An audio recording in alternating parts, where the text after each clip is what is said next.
হে রানু, ও রানু, এখনো ঝাঁটা দিচ্ছিস? এত দেরি করে ঘর সামলাস কে বলেছিল? আসছি মা, এখনই আসছি। তোর বাপের বাড়িতে কি এমনই শিক্ষা দিয়েছে? বউ হয়ে ঘরে এলে সকাল সকাল উঠতে হয়, তা জানিস না? মা, আমি তো ভোরেই উঠেছিলাম। গরুগুলো না খেয়েছিল, তাই আগে ওদের খাওয়ালাম। গরু আগে না ঘর আগে? ঘরের মান যদি না রাখতে পারিস তাহলে ওই গরুর মাঝেই থাকা ভালো ছিল। রানু কিছু বলে না। ও জানে রাগের উত্তরে রাগ দিলে আগুনই বাড়ে।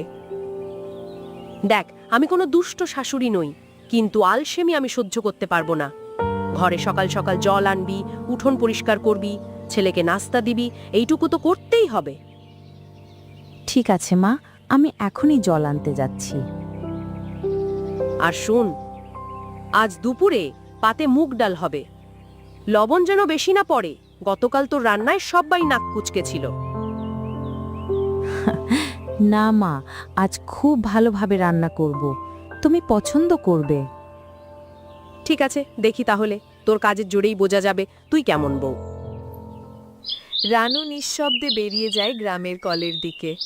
তার চোখে কষ্টের ছায়া, তবু মুখে হাসি।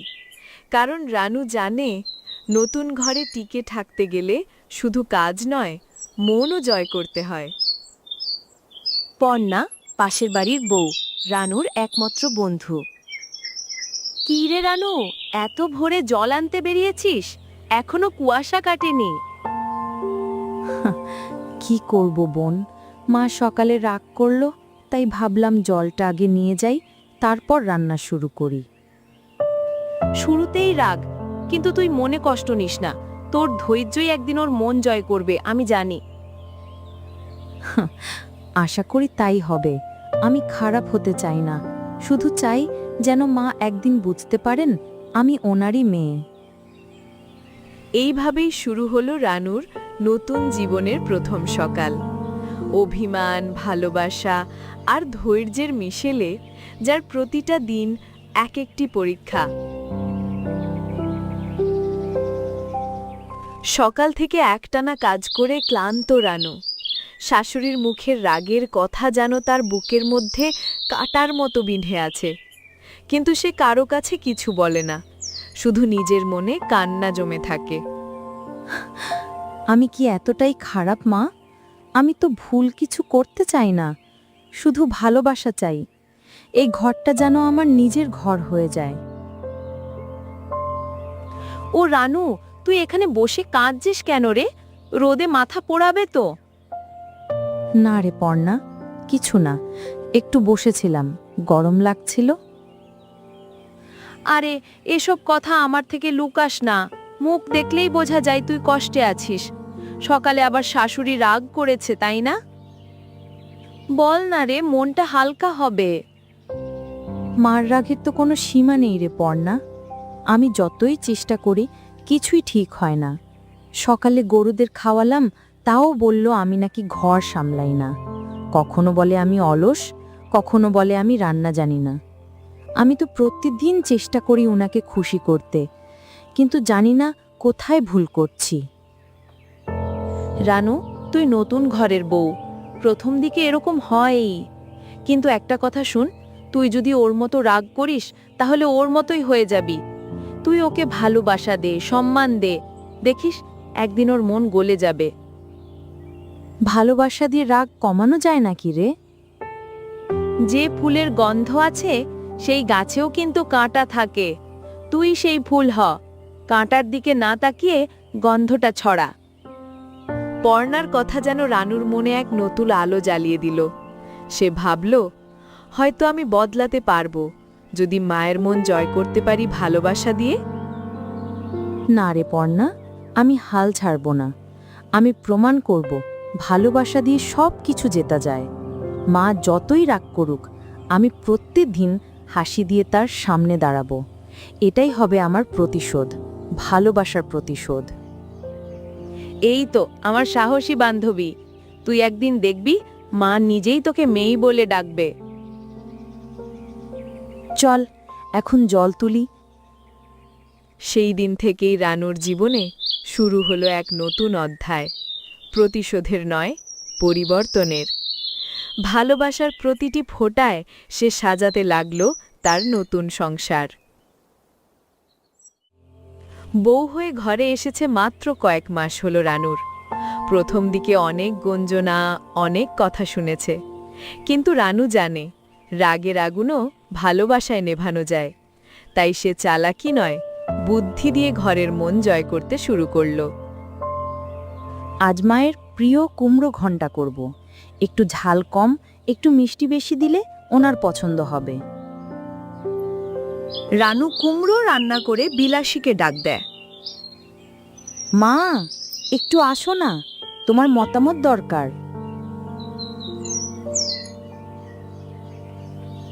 আবার কি হয়েছে? আমি কি সারাক্ষণ তোকে দেখব নাকি?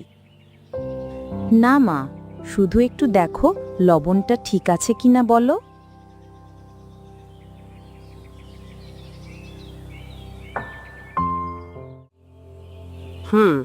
মন্দ নয়, কুমড়োটা ঠিকমতো সিদ্ধ হয়েছে। তোমার পছন্দ হয়েছে জেনে খুব ভালো লাগছে মা। তোমার মুখে প্রশংসা মানে আমার জন্য আশীর্বাদ। অত বাড়াবাড়ি করিস না। এই একটা দিন ভালো হয়েছে মানে এই না যে আমি তোকে মাফ করে দিলাম। কথায় রাগ থাকলেও মনের কোণে একটা নরম ভাব জন্ম নিচ্ছিল। বিলাসী বুঝতে শুরু করেছিল এই মেয়েটা অন্যরকম। মায়ের মুখে হাসি দেখব, এটাই আমার ধর্ম। মেয়েটা বেশ বুদ্ধিমতী, কিন্তু যদি সবই নাটক হয়, দেখি কতদিন টিকে এই ভালো মেয়ে সাজা। এভাবেই দিন যায়, রাত আসে। রানু প্রতিদিন শাশুড়ির মন জয় করার ছোট ছোট চেষ্টা চালিয়ে যেতে থাকে। কখনো চা বানায়, কখনো পায়ের মালিশ করে, কখনো শুধু চুপচাপ পাশে বসে কথা শোনে। রানু জানে ভালোবাসা দিয়ে যে দেওয়াল ভাঙা যায় তা তর্কে ভাঙা যায় না। কিন্তু এই শান্তির পিছনে যে এক গভীর প্রতিশোধ লুকিয়ে আছে তা কেউ তখনও বুঝে উঠতে পারেনি। গোপাল কাকু গ্রামের জ্ঞানী মানুষ। সবাই তাকে সম্মান করে, কারণ তার কথাই থাকে জীবনের শিক্ষা। রানু আজ তার কাছেই এসেছে মনের কষ্টের কথা বলতে। কাকু, একটু দাঁড়াও না, একটা কথা জিজ্ঞেস করব তোমাকে। আরে রানুমা, এসো এসো, বলো কি হয়েছে? মুখটা এত গম্ভীর কেন? কাকু, আমি চেষ্টা করি শাশুড়ি মাকে খুশি রাখতে, কিন্তু জানো, যতই ভালোবাসি ততই তিনি রেগে যান। মাঝে মাঝে মনে হয় আর পারবো না। মা, ফুল গাছও তো কাঁটার ভেতরেই ফোটে। কষ্ট না পেলে সুখের দাম বোঝা যায় না।